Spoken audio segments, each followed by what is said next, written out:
दा भाई जय राम जी की। अरे दा भाई नया नया छोरा उनके देखे यार हमारा गामड़े का गया था वहाँ सेवर वाटर पार्क में। अरे दादा वाटर पार्क में नहाने जाए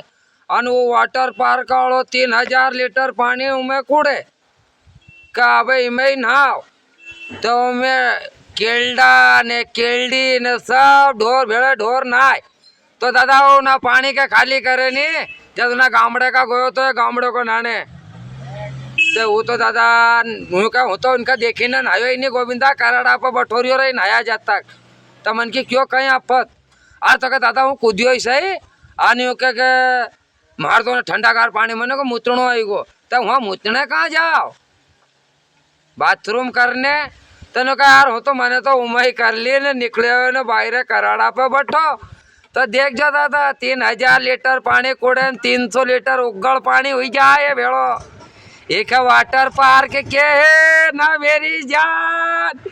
जो होता है मूत में स्नान